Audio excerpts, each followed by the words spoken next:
আরেকটা হলো আমলগত বেদাত। একটা কি আকীদাগত বেদাত, আরেকটা হলো আমলগত বেদাত। এক বেদাতে সুন্নতকে বিলুপ্ত করে ফেলে, যেই বেদাতে সুন্নতকে বিলুপ্ত করে সেই বেদাত হলো বেদাতে হারাম সাইয়্যা, সেটা নাজায়েজ। সেটা কি হারাম নাজায়েজ, যেটা সুন্নতকে কি করে বিলুপ্ত করে ফেলে, সুন্নতকে বাদ দিয়ে ফেলে। এমন কিছু বেদাত সে করে যেটা করার কারণে তার সুন্নত বাদ পড়ে যায়, রাসূল পাকের সুন্নত সেটা বাদ পড়ে যায়, হাদিস বাদ পড়ে যায়।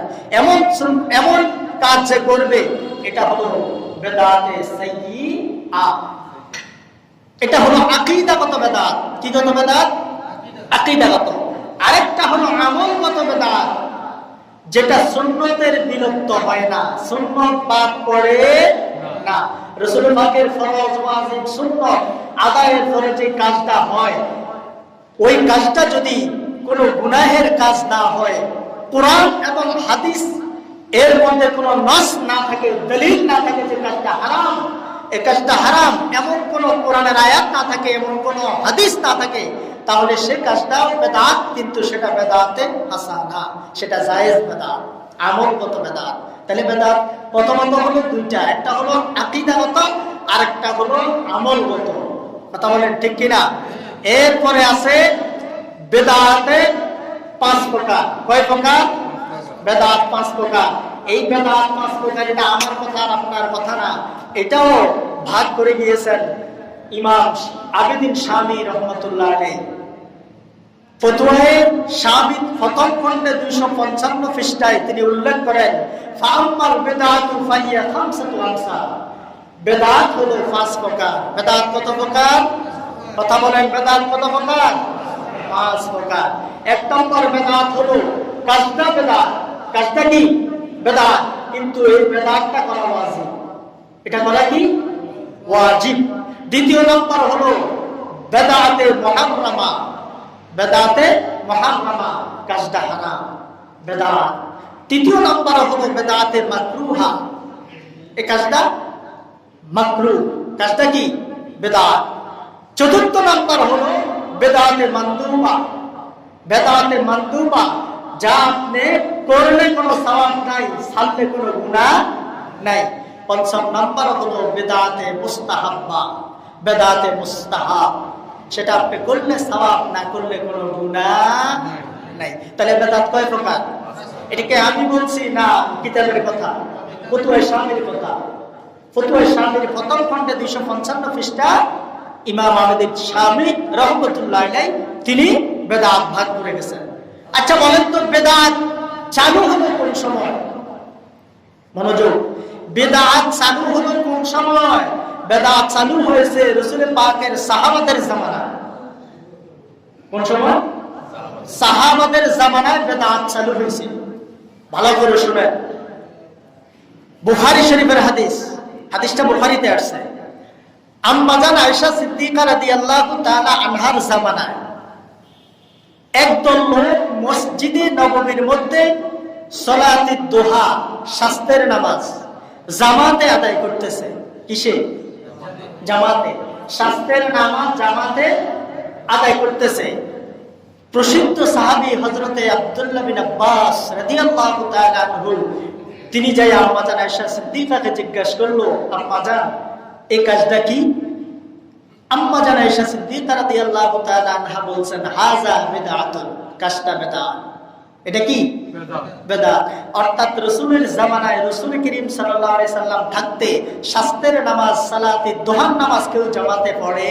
আমার রাসূল পড়ে নাই, কিন্তু রাসূলের ওফাতের পরে সাহাবাদের জামানায় এই নামাজটা জামাতে আদায় করছে, এবং এটা বেদাত। শাস্তের নামাজটা বেদাত না, জামাতে পড়া বেদাত। তবে এটা বেদাতে হাসানা, এটা বেদাতে সাইয়্যা না। কেন? যদি বেদাতে সাইয়্যা হতো তাহলে তো আম্মা জান আয়েশা সিদ্দিকা বলতো, হে আব্বাস তুমি তাড়াতাড়ি যাই, আব্দুল্লাহ বিন আব্বাস তুমি যাই তাড়াতাড়ি বাধা দাও, এই নামাজ পড়া জায়েজ, জামাতে পড়া জায়েজ নাই। কিন্তু এটা বলে নাই। মুসলমানের মধ্যে প্রথম বেদাত কি? সেটা সাহাবাদের জামানায় হয়েছে, এখন না। আম্মা জান আয়েশা সিদ্দিকা রাদিয়াল্লাহু তাআলা আনহা থেকে হাদিস, বুখারীর হাদিস, সেটাও কি? মুসলমানের সর্বপ্রথম মুসলমানের মধ্যে বেদাত হয়েছে পেট ভরে খাওয়া। এখন পেট ভরে কে না খায়? হুজুর বলেন, মোল্লা বলেন, মুন্সি বলেন, পাবলিক বলেন, সবাই তো পেট ভরে খাইতেছে। কথা বলেন না কেন? এই পেট ভরে খাওয়া কি? কথা বলেন না। পেট ভরে খাওয়া কি? বেদাত। তাহলে কুল্লু বিদআতুন দালালাতুন যদি হয়, সব কথা গুমরাহি, তাহলে পেট ভরে যে খাইবে সে তো জাহান্নামে যাবে। যাবে না? রাসূলের সুন্নাত তরিকা কি ছিল? আমার নবীজি সাল্লাল্লাহু আলাইহি ওয়াসাল্লাম এই পেটকে 3 ভাগ করতেন। 3 ভাগের মধ্যে 1 ভাগ ভারী যুক্ত কোনো খাবার দিয়ে পেট ভরতেন, 1 ভাগ, দ্বিতীয় ভাগ হলো পানি দিয়ে, আর 1 ভাগ আল্লাহর রাসূল খালি রাখতেন। এটা হলো সুন্নাত তরিকার খাবার। আর পেট ভরে খাওয়া এটা হলো বেদাত। কিন্তু এটা বেদাত যদিও হয়, বেদাতে সাইয়ানা, এটা হলো বেদাতে হাসানা।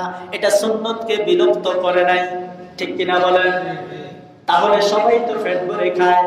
রাসূল পাকের জামানায় যেই জিনিসটা ছিল না সেটাই যদি বেদাত হয়, আর যারা এই হাদিসটাই শুধু বলে কুল্লু বিদআতুন দালালা, প্রত্যেকটা বেদাত হলো গুমরাহি। এটা মুসলিম শরীফের হাদিস। হযরত জাবের রাদিয়াল্লাহু তাআলা থেকে বর্ণিত, আম্মা বাদু ফাইন্না খায়রাল হাদিসি কিতাবুল্লাহ ওয়া খায়রাল হাদি হাদি মুহাম্মাদিন সাল্লাল্লাহু আলাইহি ওয়াসাল্লাম ওয়া শাররাল উমুরি মুহদাসাতুহা ওয়া কুল্লু বিদআতিন দালালা। আল্লাহর নবী বলেন, উত্তম কথা হলো আল্লাহর কিতাব, উত্তম হেদায়েত ও আদর্শ হলো আল্লাহর নবী রাহমাতুল লিল আলামিনের সুন্নাত, হেদায়েত ও আদর্শ। আর সবচেয়ে মন্দ কথা হলো বেদাতি কথা, যার সাথে দ্বীন ইসলামের কোনো সম্পর্ক নাই, এবং সকল বেদাত নিঃসন্দেহে গুমরাহি। সকল বেদাতে নিঃসন্দেহে কি? গুমরাহি। এটা ওই বেদাত যেই বেদাত সুন্নতকে বিলুপ্ত করে ফেলে। যেমন দাড়ি রাখা কি? কথা বলার জন্য বলেন, দাড়ি রাখা কি? আমাদের ফতোয়া দিয়েছেন দাড়ি রাখা ওয়াজিব, কিন্তু অন্যান্য কিতাবে সুন্নতে মুআক্কাদা, সেটা ওয়াজিবের সমান। তাহলে দাড়ি রাখা সুন্নত। কার সুন্নত? শুধু আমার রাসূলের সুন্নত না, সমস্ত নবী এবং রাসূলগণ দাড়ি সুবহানাল্লাহ বলতেন না? এটা মুসলমানদের একটা আইডি। ঠিক কিনা বলে? মুসলমানদের যত আইডি আছে এর মধ্যে একটা আইডি হিন্দুরাও রাখে। হিন্দুরাও এখন এই যে ভারতের প্রধানমন্ত্রীর নাম কি দেখছেন? কত বড় দাড়ি রাখছে, কিন্তু দাড়ি রাখলে কি মুসলমান না? দাড়ি রাখলে কিন্তু মুসলমান না। কিন্তু মুসলমানের একটা আইডি হলো কি? দাড়ি। এখন দাড়ি রাখা কি? সুন্নাত। ভালো করে বুঝেন, দাড়ি রাখা সুন্নাত। কিন্তু যেই ব্যক্তি দাড়ি রাখে না, একবার শেভ করে দাড়ি রাখে না, তাহলে সে সুন্নতকে কি করলো? বিলুপ্ত করলো। সুন্নতকে কি করলো? এটা বেদাতে সাইয়্যা, হারাম বেদাত। এটা কি বেদাত? হারাম বেদাত। মুহাররাম আছে বলছাম, কোন বেদাত আছে হারাম, দাড়ি রাখে না।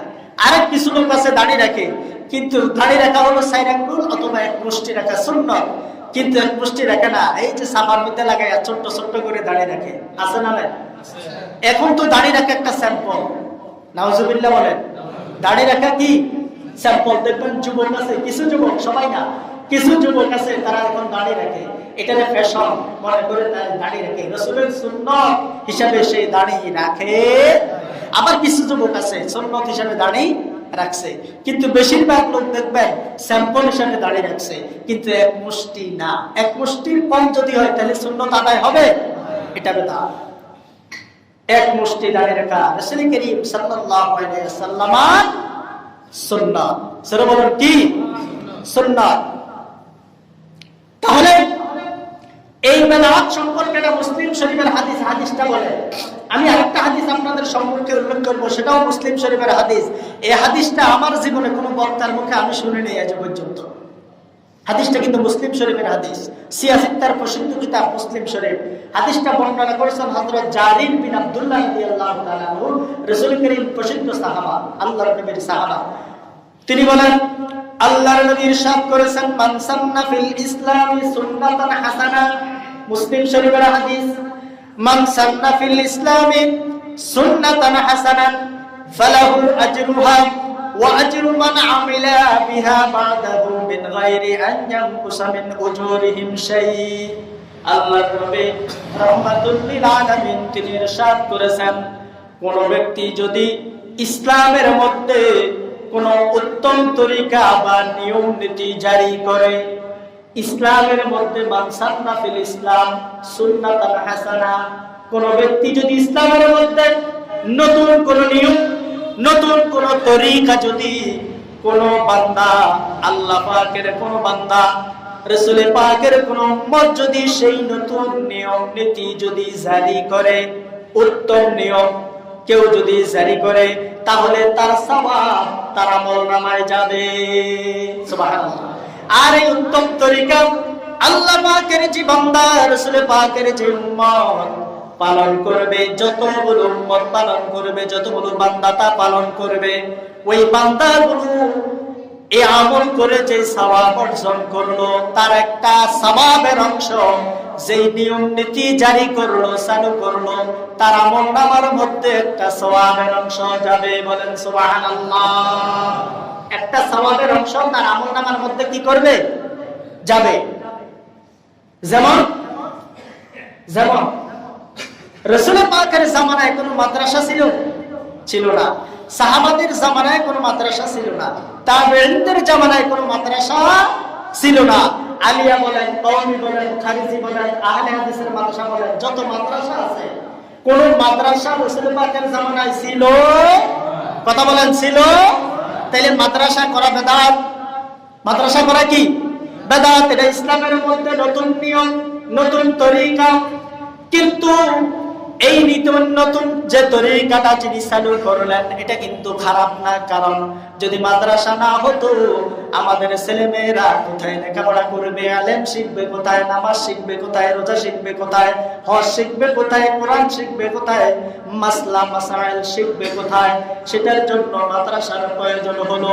আর মাদ্রাসা তৈরি শুরু হলো। এটা ইসলামের মধ্যে নতুন একটা তরিকা, নতুন একটা নিয়ম। এটা হলো বেদাত। আর এটা বেদাতে হাসানা না হাসানা, এটা কিন্তু বেদাতে সাইয়্যিনা। কাজটা হলো ভালো। কাজটা কি? কথা বলেন, কাজটা কি? কাজটা ভালো। এটা বেদাতে হাসানা। এই মাদ্রাসা যিনি চালু করবে, সদকায়ে জারিয়ার সওয়াব কিয়ামত পর্যন্ত কবরের মধ্যে যত মানুষের মধ্যে পড়বে, ইলম হাসিল করবে, সওয়াব হবে। একটা অংশ সওয়াবের তার কবরে যেতেই থাকবে, যেতেই থাকবে। সরে বলেন সুবহানাল্লাহ। এটা সুন্নতে হাসানা, উত্তম বিদআত। যেমন রাসূল করিম সাল্লাল্লাহু আলাইহি ওয়াসাল্লামের জামানা শেষ হওয়ার পরে সাহাবায়ে কেরামদের জামানায় তারাবির নামাজ জামাতি হযরত ওমর ফারুক রাদিয়াল্লাহু তাআলা চালু করলেন। চালু করার পরে হযরত ওমর বলছেন, হাযা বিদআত নি'মাতুল বিদআত, এটা হলো উত্তম বিদআত। বলেন সুবহানাল্লাহ। এরপরে আসেন বিদআতে হাসানা, যেটা জুমার নামাজের মধ্যে আযান হয় কয়টা? আর ভাই কথা বলেন না কেন? কয়টা আযান হয়? দুইটা। নবীজির আমলে আযান হতো একটা। কয়টা? একটা। হযরত আবু বকরের জামানায় আযান হতো একটা, ওমরের জামানায় আযান হলো জুমার নামাজের একটা। কিন্তু হযরত উসমান জিন্নুরাইন রাদিয়াল্লাহু তাআলা আনহুর জামানায় এসে জুমার নামাজের আযান হয়ে গেল দুইটা। কয়টা? কারণ মানুষ এখন বৃদ্ধি বেশি হয়ে গেছে। প্রথম আযান হয়েছে হযরত উসমান রাদিয়াল্লাহু তাআলা আনহু, দ্বিতীয় আরেকটা আযান শুরু করলেন যে আরেকটা আযান দাও জোরে, মানুষ যেন শুনে তাড়াতাড়ি যেন আসে। এই আযান দুইটা চালু হলো। তাহলে তুই আযান দেওয়া কি বেদাত? দুই আযান দেওয়া কি বেদাত? তাহলে এটা বেদাতে হাসানা, উত্তম। এটা মানুষকে ডাকতেছে নামাজের জন্য। কথা বলেন ঠিক কিনা?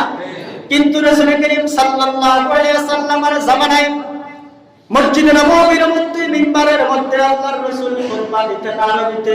খুতবা কিভাবে দিতেন? না বাংলায়? বাংলা না ইংরেজিতে না আরবিতে? কিভাবে?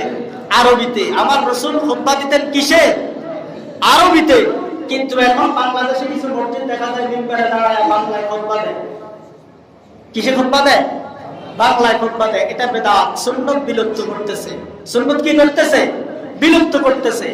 আরেকটা কথা জুমায় বলছিলাম, ইকামতের সময় হাইয়া আলাস সালাহ বা হাইয়া আলাল ফালাহ বলার সময় দাঁড়ানো সুন্নাত। আগে যারা দাঁড়ায় থাকে এটা সুন্নতকে বিলুপ্ত করে, এটা হারাম। আগে দাঁড়ায় যাওয়া কি হারাম, এটা জায়েজ না। এটাও সুন্নতকে বিলুপ্ত করতেছে।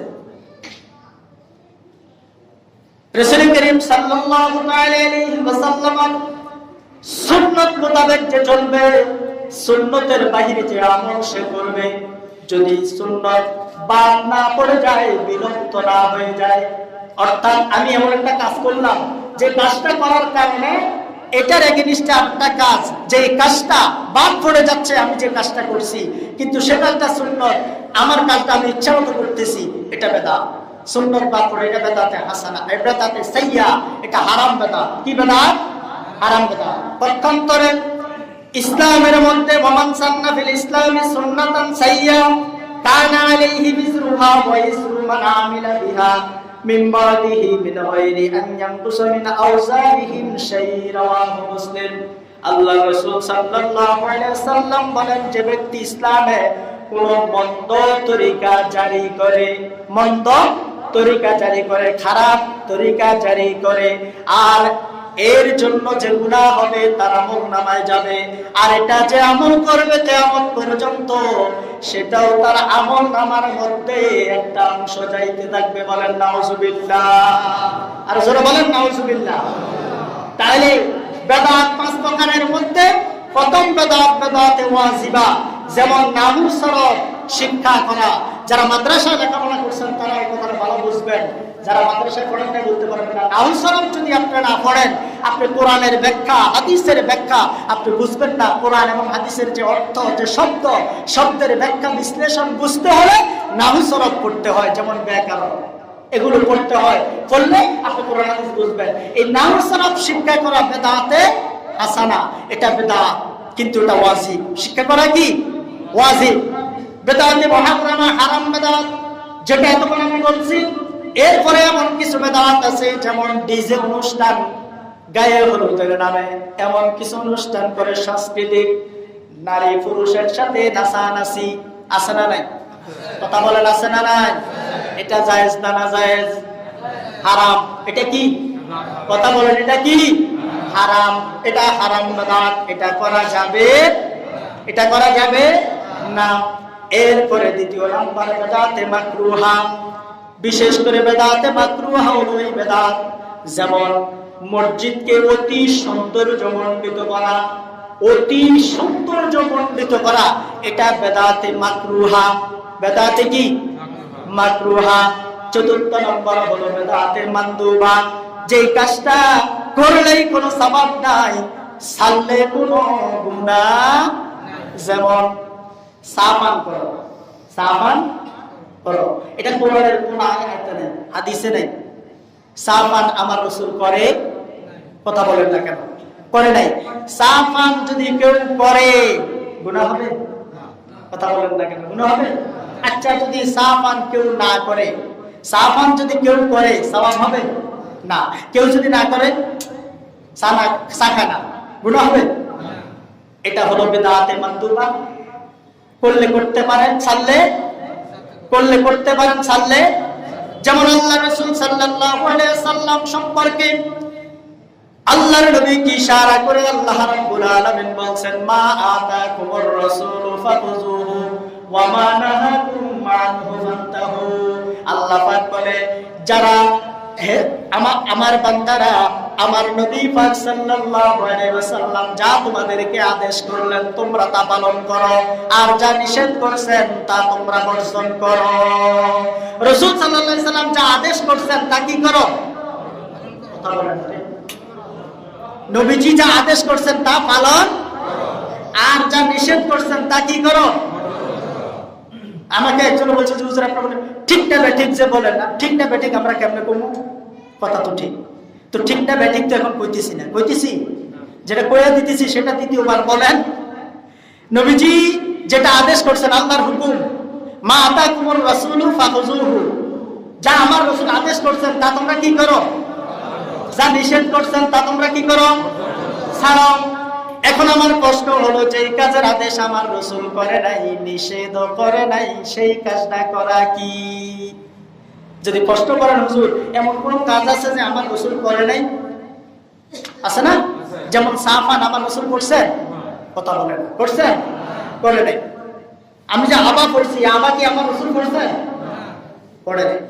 যে কালারের টুপি আপনারা মাথায় দিচ্ছেন, এক একজন এক এক কালারের টুপি, শার্ট পাঞ্জাবি গেঞ্জি গায়ে আছে না নাই? এটা কি আমার গোসল কোনোদিন ফিরছেন? করছেন? তাহলে এটা পড়া কি?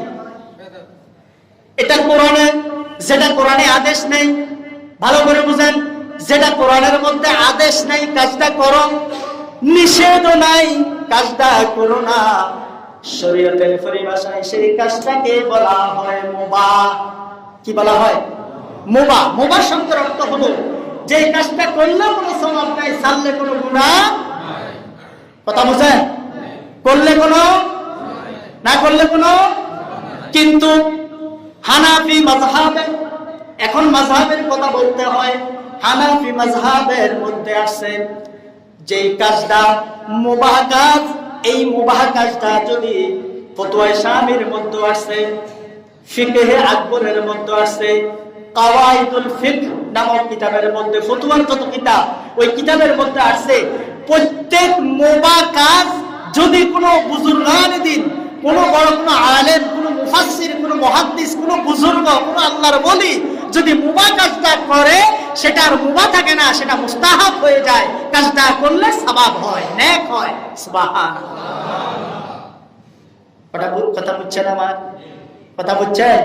যেই কাজটা মুবাহ, অর্থাৎ কোরআনে আদেশ নাই যে কাজটা করো, নিষেধ নাই, আদেশও নাই, নিষেধ নাই, সে কাজটা মুবাহ। মুবাহ কাজটা যদি কোনো মুফাসসির কিন, কোনো বুজুর্গান দিন করে, তাহলে সেই কাজটাকে অনুসরণ যে করবে তার জন্য সওয়াব হবে। বলেন সুবহানাল্লাহ। আর জোরে বলেন সুবহানাল্লাহ। তাহলে বন্ধুগণ, মাযহাব মানার দরকার আছে না নাই? আল্লাহ পাক বলেন মাযহাব সম্পর্কে, ইয়া আইয়ুহাল্লাযীনা আমানু আতিউল্লাহ ওয়া আতিউর রাসূল ওয়া উলিল আমরি মিনকুম।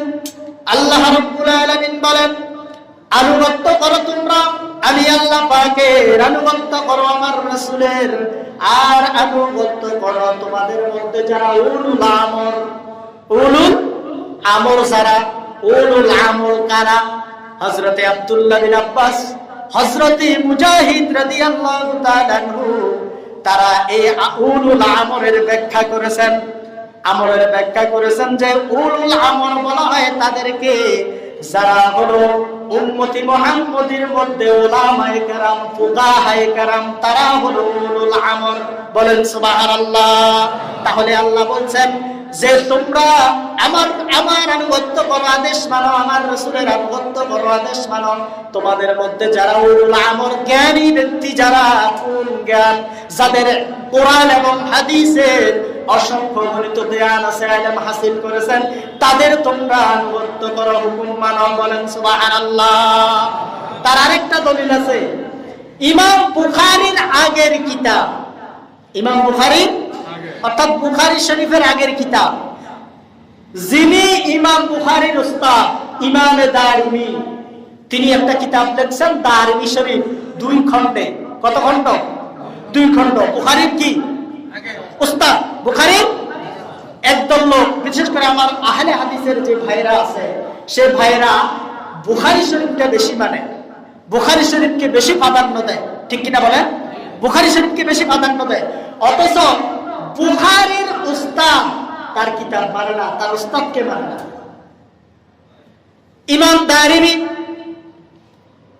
ইমাম দারিমি তার প্রথম খণ্ডে তিনি দলিল উপস্থাপন করেছেন, ইয়া আইয়ুহাল্লাযীনা আমানু আতিউল্লাহ ওয়া আতিউর রাসূল ওয়া উলিল আমরি মিনকুম।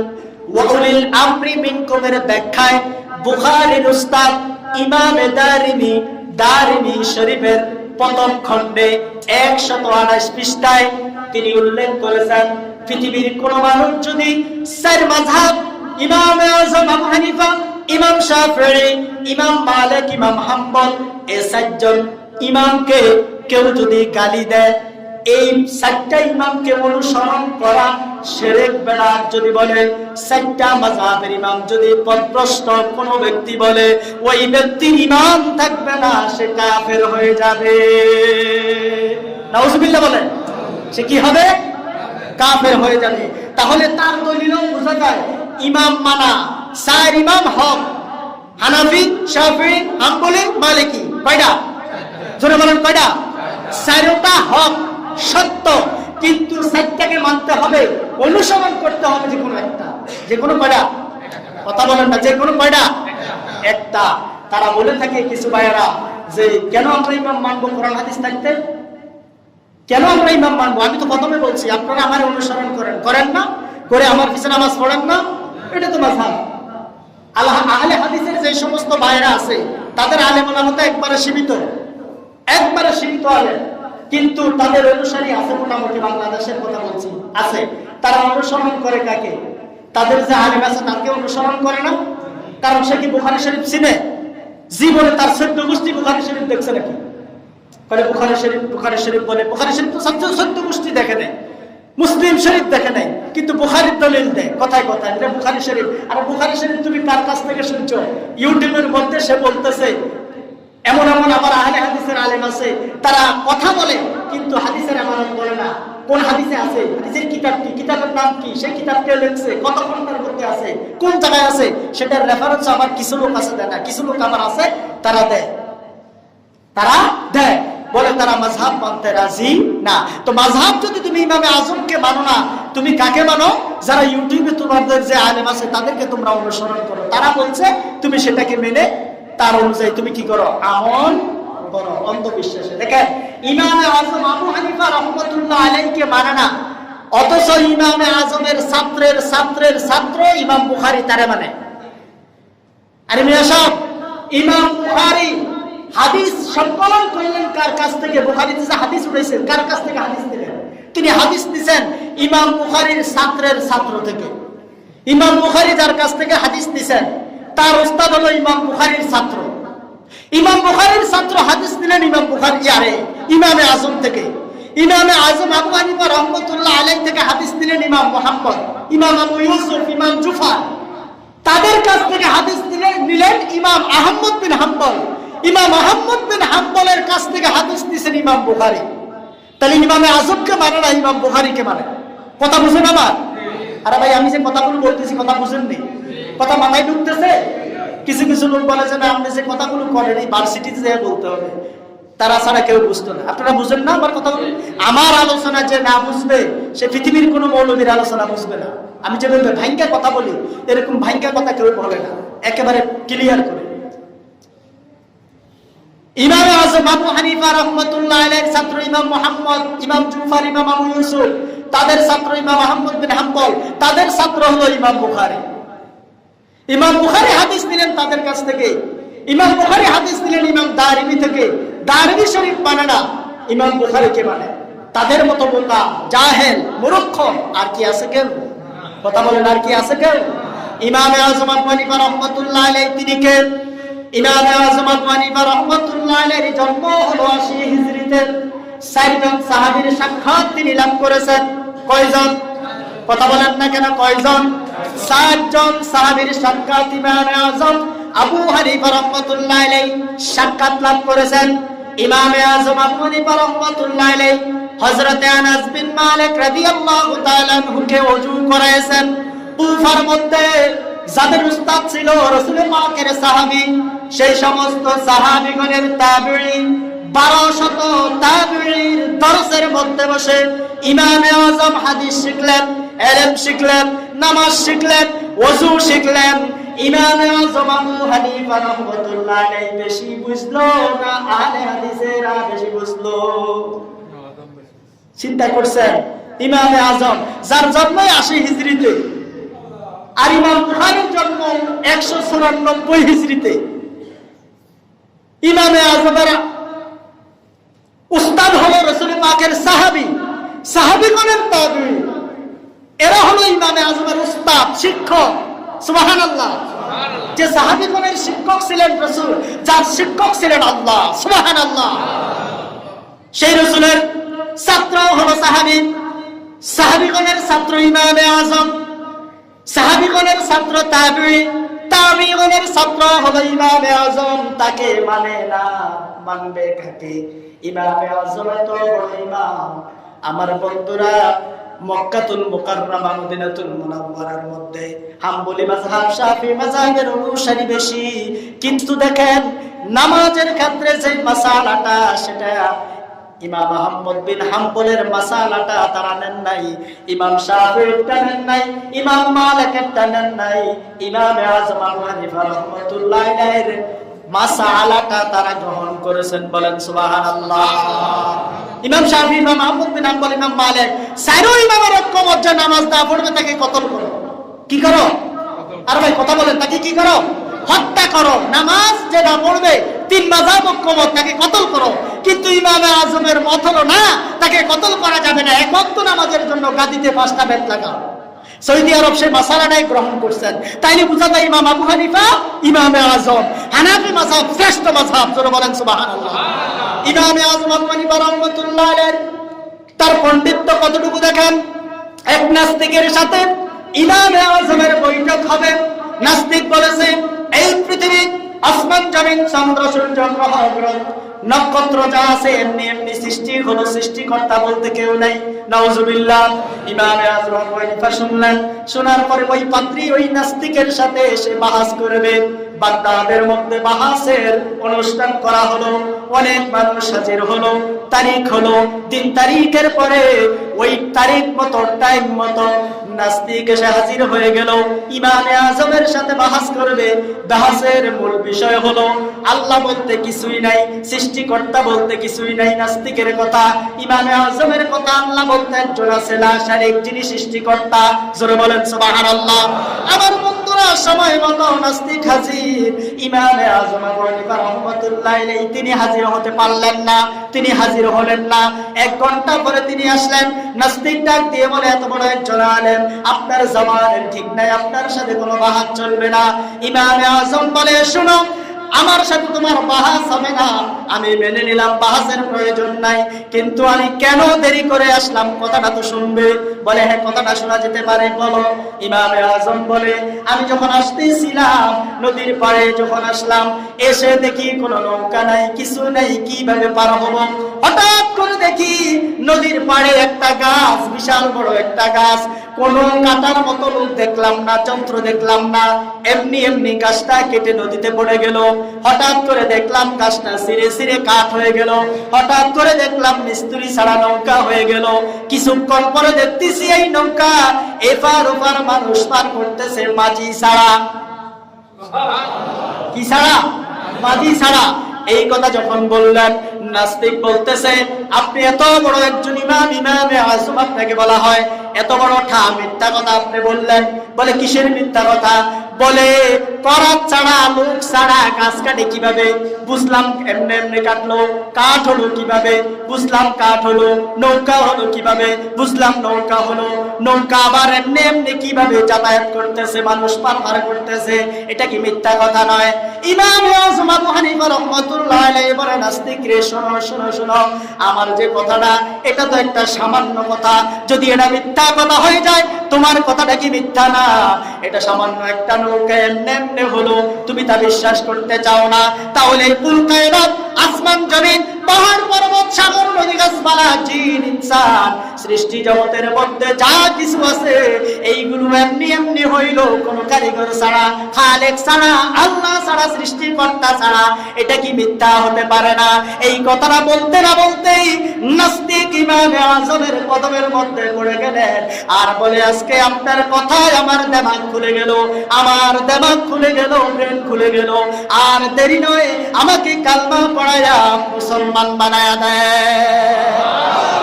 বলেন সুবহানাল্লাহ। ইমামে আযমের পণ্ডিত্য, যিনি 80 হিজরিতে জন্ম, 57 বার উমরা এবং হজ করেছেন। কতবার? 57 বার।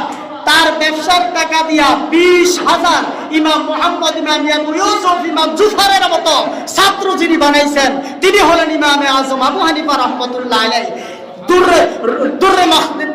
রুদ্দুল মুখতারের মধ্যে আছে, ইমাম হাসকাফি রাহমাতুল্লাহ আলাইহি তিনি লেখেন ইমাম আযম আবু হানিফা রাহমাতুল্লাহ আলাইহি আমার আল্লাহকে 100 বার স্বপ্নে দেখছেন। সুবহানাল্লাহ, বলেন সুবহানাল্লাহ। কতবার? 100 বার। প্রতিদিন এবং রাতে 500 রাকাত নফল নামাজ পড়তেন। তিনি হলেন ইমাম আযম আবু হানিফা রাহমাতুল্লাহ আলাইহি। জোরে বলেন সুবহানাল্লাহ। সেই ইমাম আযম আবু হানিফা রাহমাতুল্লাহ আলাইহির অনুসরণ মানে কোরআন হাদিসের অনুসরণ, তার ব্যক্তিগত কোনো কথা নয়। ইমাম আযম আবু হানিফা বলেছেন যে আমার এই মাসআলার বিপক্ষে, শুধু তাই না, কোরআন এবং হাদিস গবেষণা করে ইমাম আযম আবু হানিফা রাহমাতুল্লাহ আলাইহি 80,000-এরও বেশি মাসআলা ইস্তেমবাদ করেছেন, কোরআন হাদিস থেকে বাহির করছেন। 80,000-এরও বেশি। সুবহানাল্লাহ বলেন। 80,000-এরও বেশি। কত বড় ইমাম, কত বড় ইলমের অধিকারী তিনি। তিনি বলছেন আমার এই মাসআলা বিরুদ্ধে যদি তোমরা অন্য কোনো হাদিস পাও, সহিহ হাদিস পেয়ে যাও, আমারটাকে তোমরা বাদ দিবা, সেটা তোমরা পালন করবা। এই কথাটা আহলে হাদিসের ভাইয়েরা বলে। আমি তাদের কাছে বলে দিলাম যদি আহলে হাদিসের কোনো ভাই থেকে থাকেন, আপনার কাছে আমার প্রশ্ন, আমার জানার জন্য চ্যালেঞ্জ করলাম না, জানার জন্য বলছি, আপনি বলেন কোন আমলটা আপনারা করতেছেন যেটা ইমামে আযম ওই হাদিসটা পায় নাই? এমন একটা হাদিস আপনি আমাকে দেন, সহিহ হাদিস, যেটা ইমামে আযম পায় নাই। একটা দিবেন, একটা, বেশি না, একটা চাইছি যেটা ইমামে আযম পায় নাই, যে এই হাদিসটা ইমামে আযম পায় নাই। যার শিক্ষক সাহাবী, যার শিক্ষক তাবেঈ, তিনি আবার হাদিস পান না কেন? নামাজ সম্পর্কে, রোজা সম্পর্কে, হজ সম্পর্কে, যাকাত সম্পর্কে, কুরবানি সম্পর্কে তিনি আবার হাদিস পায় না কেন? এটা মূর্খ জাহেল ছাড়া অন্য কেউ বলতে পারে না। আমরা হানাফি মাযহাবের অনুসারী। আল্লাহ পাক আমাদেরকে সহিহ বুঝ দান করুন বলে আমিন। ওয়া আখিরু দাওয়ানা আলহামদুলিল্লাহি রাব্বিল আলামিন। যারা সুন্নাত পড়েন সেটা করতে